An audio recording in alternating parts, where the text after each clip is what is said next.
Junior চিকিৎসকদের সঙ্গে সরকার পক্ষর বলতে গেলে মুখ্যমন্ত্রীর মিটিং বারে বারে ভেস্তে যাচ্ছে। এর আগে আমরা দেখেছি নবান্ন সভাঘরে দীর্ঘক্ষণ অপেক্ষা করেছেন মুখ্যমন্ত্রী, বাইরে অপেক্ষা করেছেন জুনিয়র চিকিৎসকরা, তারপরেও মিটিং হয়নি। একই চিত্র দেখা গেল কালীঘাটে মমতা বন্দ্যোপাধ্যায়ের বাসভবনে।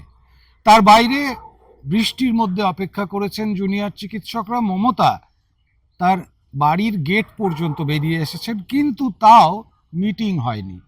তার কারণ জুনিয়র ডাক্তারদের দাবি লাইভ স্ট্রিমিং করতে হবে।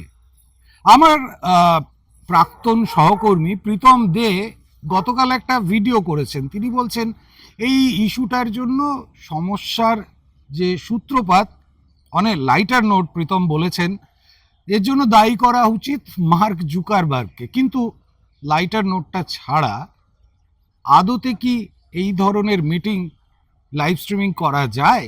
আইন কি বলছে? আপনি আমরা প্রায়ই দেখে থাকি হাইকোর্ট বা সুপ্রিম কোর্টের প্রসিডিংসগুলো লাইভ স্ট্রিমিং হয়। তাহলে এই আন্দোলনের যে একটা সমাধান সূত্র বেরোতে পারে যে মিটিং, সেটা লাইভ স্ট্রিমিং করতে অসুবিধে কোথায়?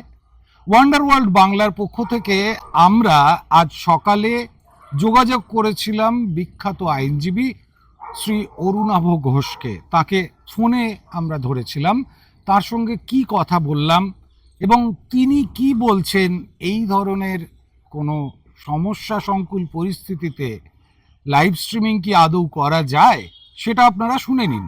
এই যে লাইভ স্ট্রিমিং নিয়ে এত জলঘোলা, এত জটিলতা হচ্ছে, লাইভ স্ট্রিমিং কি আইনত করা যায় না যায় না? যে অবস্থায় কেন যাবে না? দুদল রাজি হলে সবসময় যায় লাইভ স্ট্রিমিং, কেন যায় না? কেন যাবে না? কোর্টে যদি মামলা থাকে তার বিরুদ্ধে কোর্টে বলা উচিত না, কোর্টে ব্যাপারে এমনি লাইভ স্ট্রিমিং করা যাবে না কেন? দুতরফ রাজি হলে কোর্টে দেখতে হবে কি অর্ডার আছে। কোর্টে থাকলে লাইভ স্ট্রিমিং করা উচিত নয়, কারণ কোর্টে সিজন অফ দি ম্যাটার, সেখানে মতামত দেওয়া বাইরে থেকে উচিত নয়। কিন্তু আমরা দেখতে পাচ্ছি যে সুপ্রিম কোর্টের প্রসিডিংস লাইভ স্ট্রিমিং হচ্ছে, সেক্ষেত্রে প্রসিডিংস হোক না, কিন্তু তার উপর আমি লাইভ স্ট্রিমিং করতে পারি না। সুপ্রিম কোর্টের প্রসিডিওর ঠিক হচ্ছে কি হচ্ছে না ততক্ষণ সে মামলা শেষ না হচ্ছে। আচ্ছা, তাহলে হাইকোর্টে তো লাইভ স্ট্রিমিং হচ্ছে, হাইকোর্টে তো হচ্ছে লাইভ স্ট্রিমিং।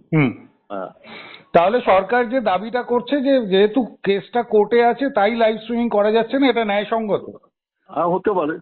কেন লাইভ স্ট্রিমিং আমি কি অভিমত দেবো? সেটা কন্টেম্প্ট হয়ে যাবে। একটা কোর্টের বিবেচনার ব্যাপারে একটা মামলা আছে, তার উপর আমি ভুলে যাচ্ছি জনগণের কাছে। হ্যাঁ, আমার কথাটা বলতে পারি যে আমি এই চাই, কিন্তু কি হওয়া উচিত বলা উচিত নয়। সেক্ষেত্রে এই লাইভ স্ট্রিমিং এর ইস্যুটা জুনিয়র ডাক্তারদের বিপক্ষেই যাচ্ছে। আমি বিপক্ষে সপক্ষে বলছি না, দুই দল রাজি হলে হবে লাইভ স্ট্রিমিং, দুই দল রাজি হলে। কিন্তু সেখানেও কোর্টের যদি বাধা থাকে অসুবিধা আছে। কোর্ট যদি একটা ম্যাটারে বিবেচনা দিন কোর্টের, সেইখানে লাইভ স্ট্রিমিং, সেখানে মতামত দেওয়া ঠিক না। আজ আবার একটা পরিস্থিতি তৈরি হয়েছে, জুনিয়র ডাক্তারদের সঙ্গে মুখ্যমন্ত্রীর একটা আলোচনা হতে পারে, একটা মিটিং হতে পারে।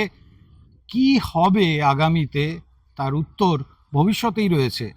আমাদের এই ভিডিওটি আপনারা যদি ভালো লাগে আপনাদের, তাহলে ভিডিওটিতে একটি লাইক করবেন, আর এই লাইভ স্ট্রিমিং সম্পর্কে আইন কি বলছে এই তথ্যটা সবার মধ্যে ছড়িয়ে দিতে ভিডিওটি শেয়ার করবেন।